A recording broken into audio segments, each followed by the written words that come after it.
Part 1 of Aristotle's virtue theory. This is taken from the Nicomachean Ethics and is but a small part of that greater book, but it focuses on kind of the core, the central ideas of his virtue theory. So Aristotle believes, given that as a teleologist, it's hardly surprising, that all rational activities, arts and actions, etc., aim at some end or good, which does seem plausible, because if one is acting rationally, we would tend to think that one would aim at achieving some kind of end, hopefully something, a good.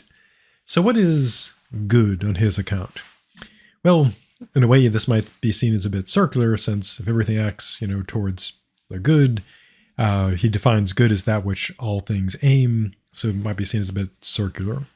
Now, of course, there are many types of actions, many types of arts, many types of sciences, so there would be many diverse ends.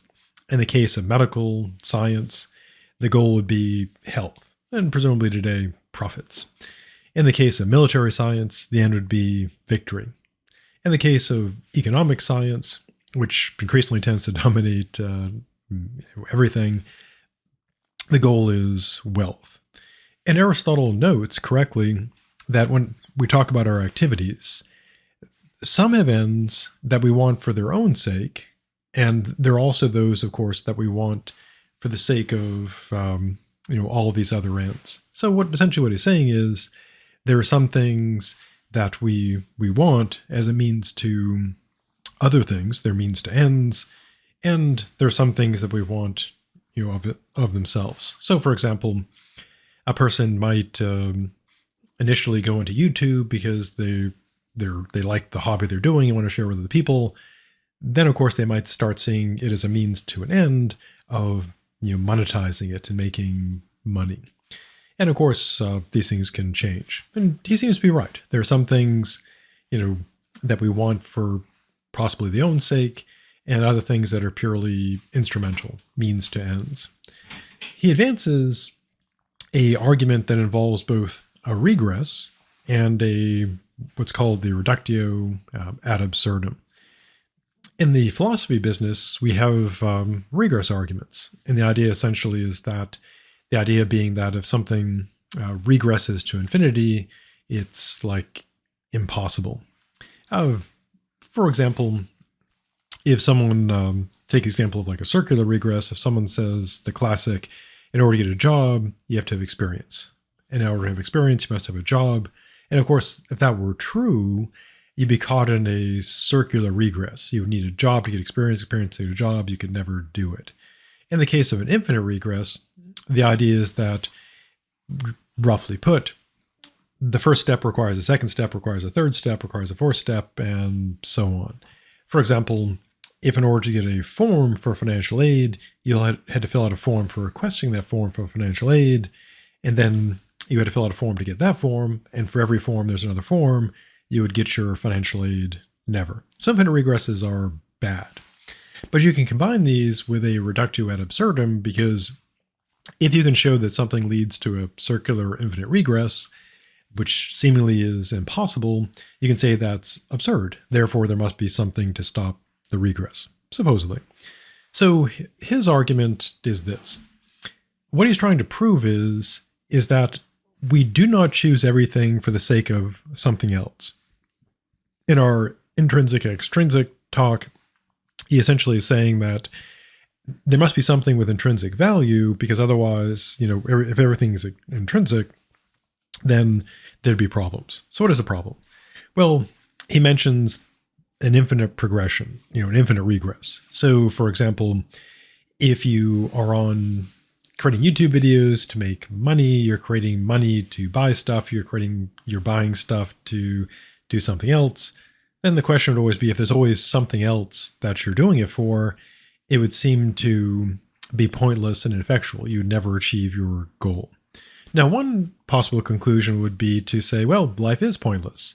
You say go to class to get a grade, you get the grade to eventually graduate, you graduate to get a job, you get a job to get money, you get money to buy stuff, you buy stuff, and so on until you die, and it's all pointless.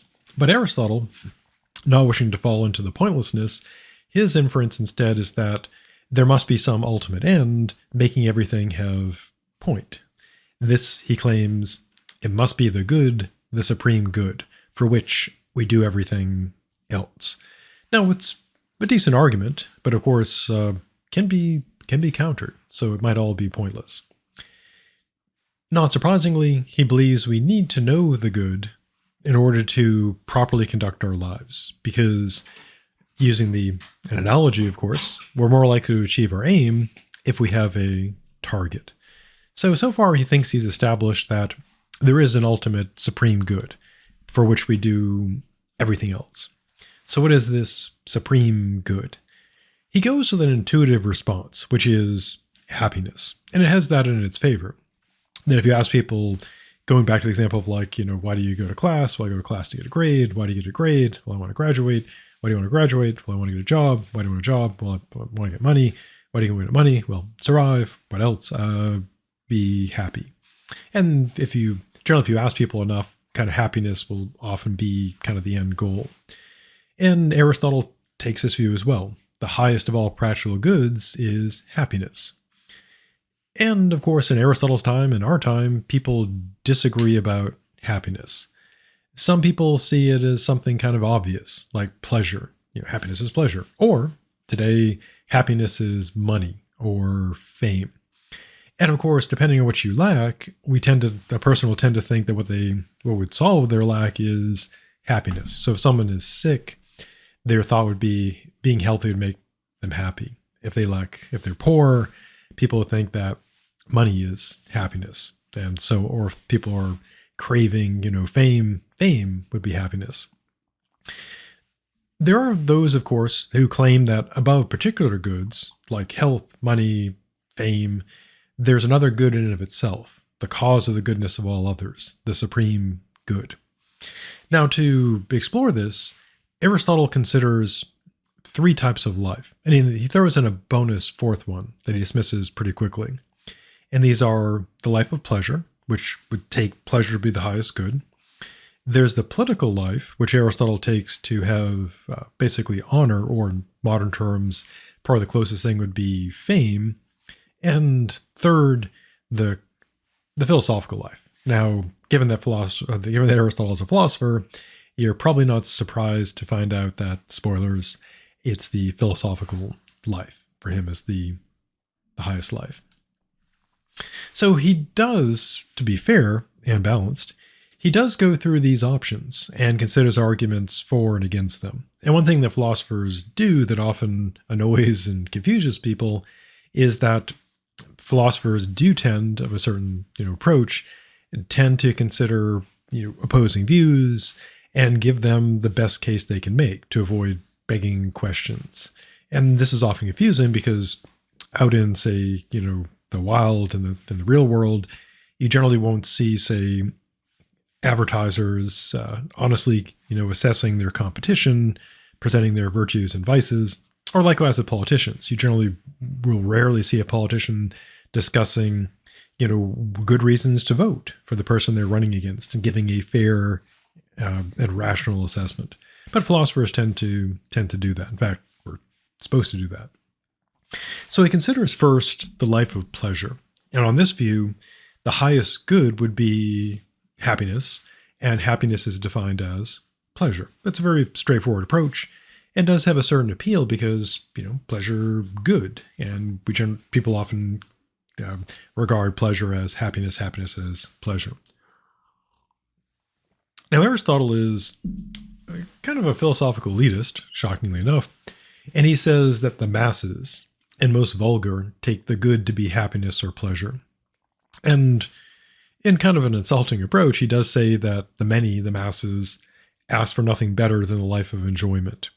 And he says even worse things when he says that the utter servility of the masses is from their preference for a bovine existence. Basically, the many are not sheep, but essentially cows. So why does he consider, pleasure? Why doesn't he just say, yep, that's a thing for, basically the many, the animals, a little better than animals. But he does consider it because, and does say that other people consider it, because there are powerful people who do have this view that they share the taste of Sardanapalus, who's probably horribly pronouncing. He's known for his love of pleasure. Then, of course, he died and still dead today.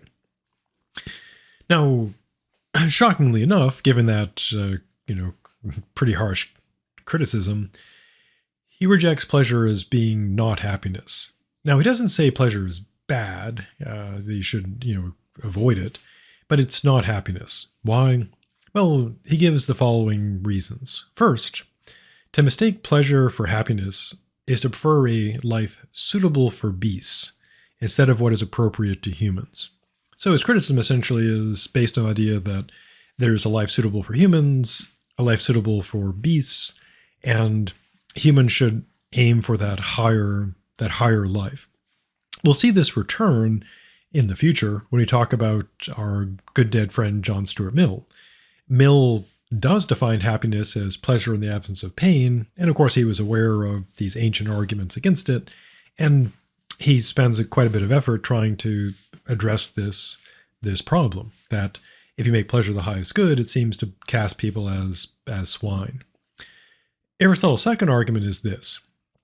He contends that if you were to take pleasure or amusement to be happiness, that would be a mistake. And the reasons are that happiness is supposed to be the ultimate end. You choose all of the things for the sake of happiness, and he rejects it on the following, ground. This is his reason, his evidence.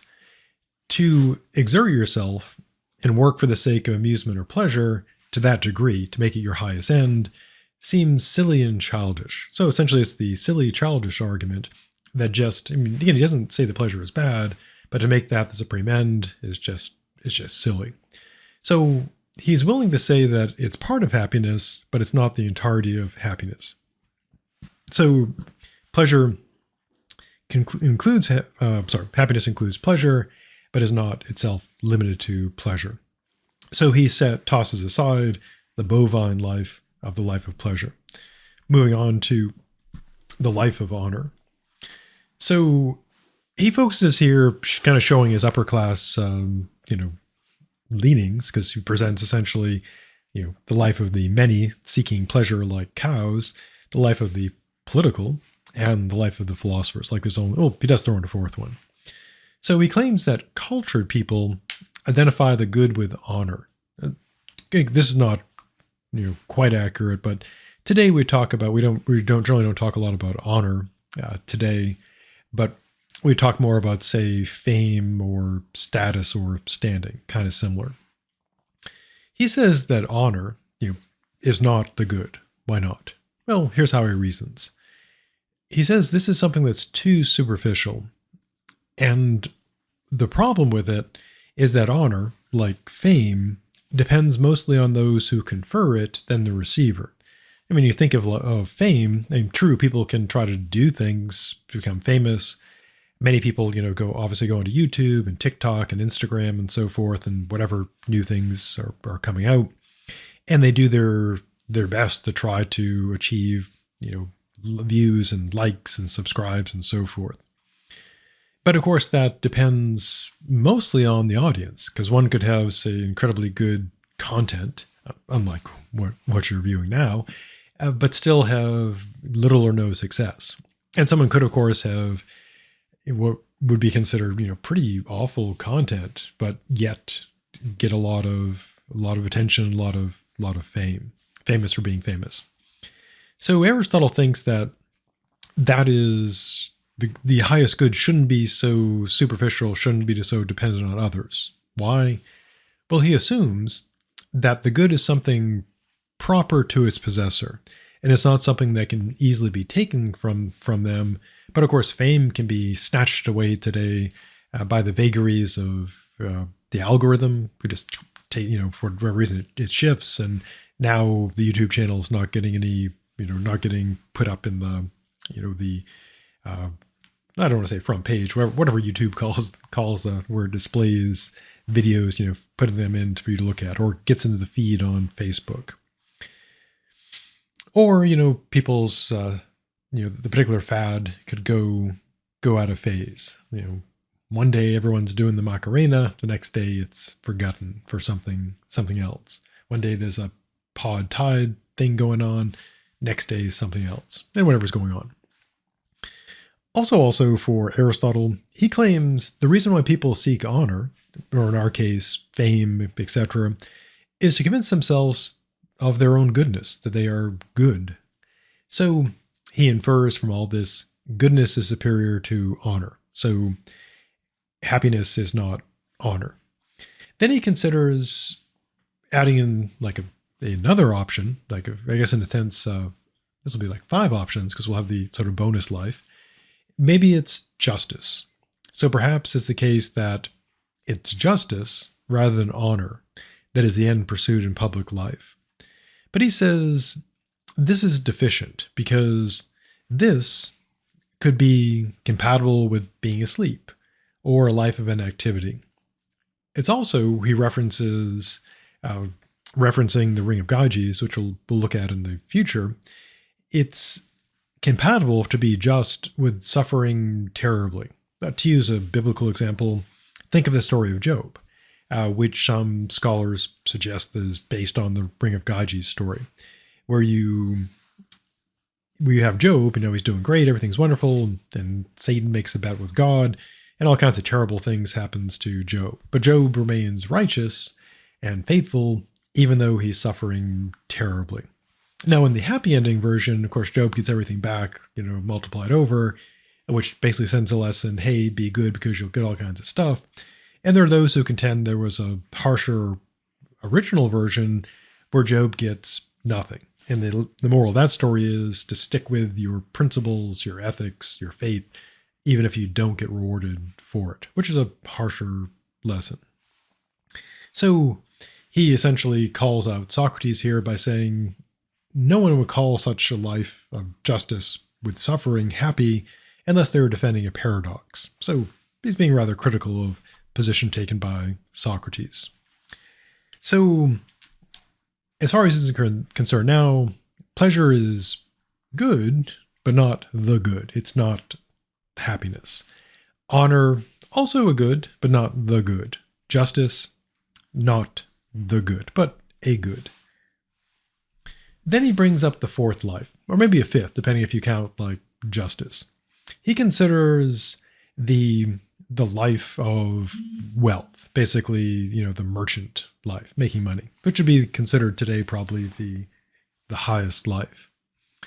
So he says it's obviously not the highest good because he claims it's only a means to an end, not an end in of itself.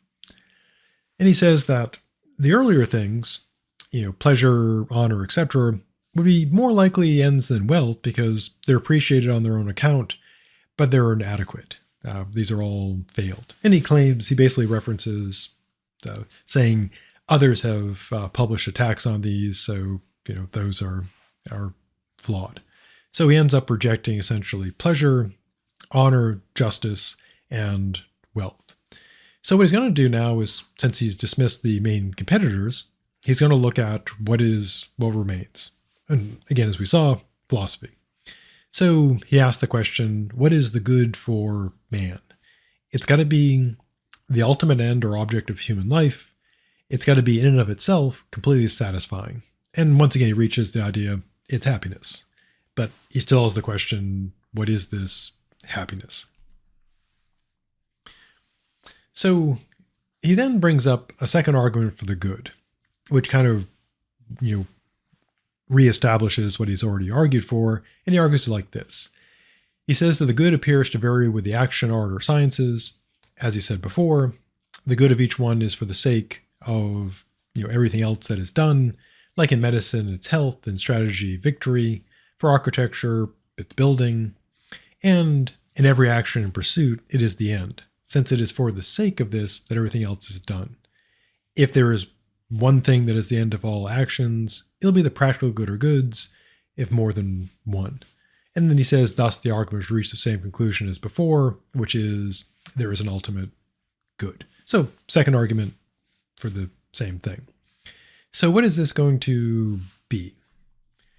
Well, as he's noted multiple times, there are many ends. There's not just the single, there's more ends than one. And some of these we choose as means to something else. We clearly recognize they just have extrinsic value. They're just something we do or we get for something else. So, for example, for most of us, for most people, their job is not like something they would just do if they didn't need money to survive, at least for most people. For example, if one is, doing the gig economy, driving for Uber or Grubhub or, pretty much doing any job, you're doing it for the money. Like, I can't imagine someone saying, I'm working in this factory, or I'm working, gutting chickens, because that's my goal. It's the fulfilling and satisfying thing. Most people do their jobs, of course, because you need money. Because without money, you're gonna die. Because you need money to survive. So that would not be a final end. So there are many things that if we didn't need them for something else, we just wouldn't do or have. So there's got to be, according to him, a supreme good, something final. And if there is one final end, that's what he's looking for, the ultimate good. And if there are more than one, it will be, whatever sense this makes, the most final. So if there are finals, it'll be the most final of the finals. And he claims that the way you sort of test for this is something you pursue for its own sake is more final than one pursued for something else, which does make sense. And what you always choose for its own sake and never for anything else, like that's it, that's the end, that would be the final without qualification. And this, of course, again, is the good, it is happiness. So more arguments. Again, as I mentioned before, Aristotle argues everything because that's what he did.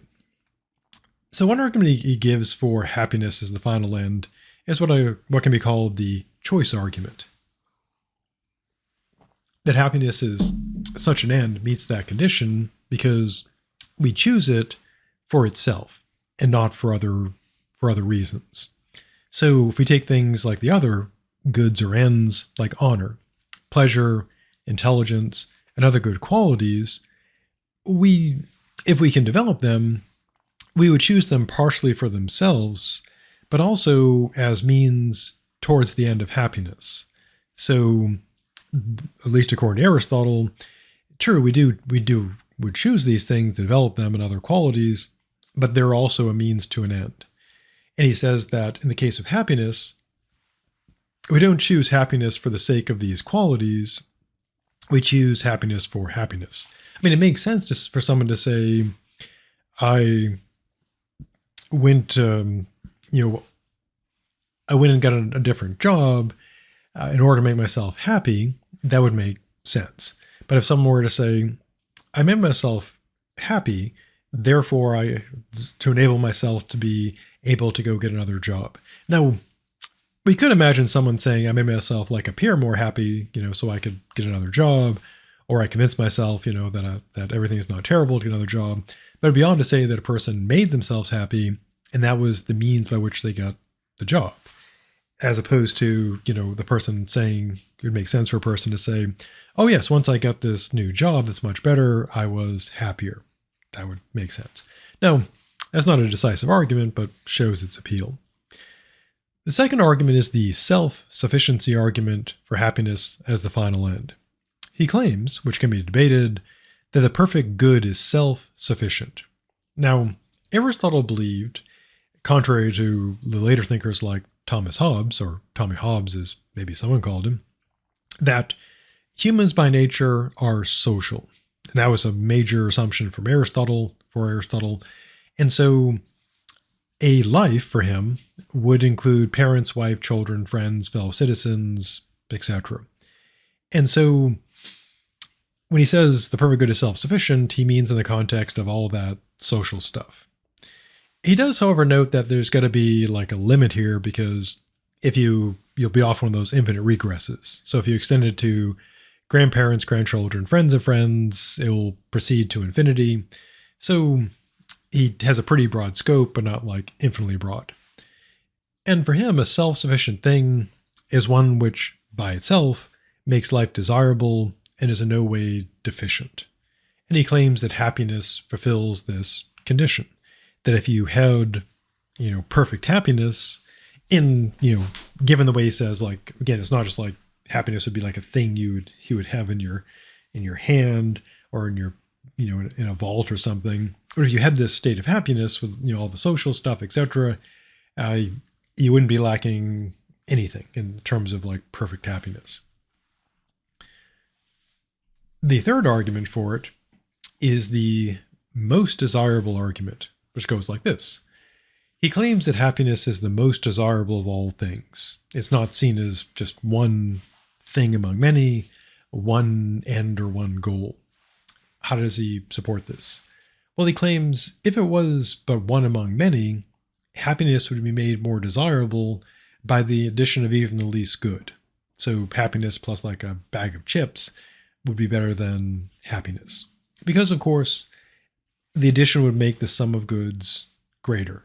And the greater of two goods, he claims, is always the more desirable. I guess it's basic economics. More of good is better. But he claims in the case of happiness, if you had, say, perfect happiness, adding chips to it, or fries or something, wouldn't make it better. So he claims happiness is perfect and self-sufficient, and that is the end. Now, one could, of course, make the case that if you had like perfect happiness, but you also had, say, some nachos, then it would be better because you would be perfectly happy with nachos, perhaps. So that takes us to the end of part 1 of Aristotle's virtue theory. The next video picks up with looking at the function of man in part 2 of Aristotle's virtue theory. So stay safe, stay virtuous, and I'll see you in the future.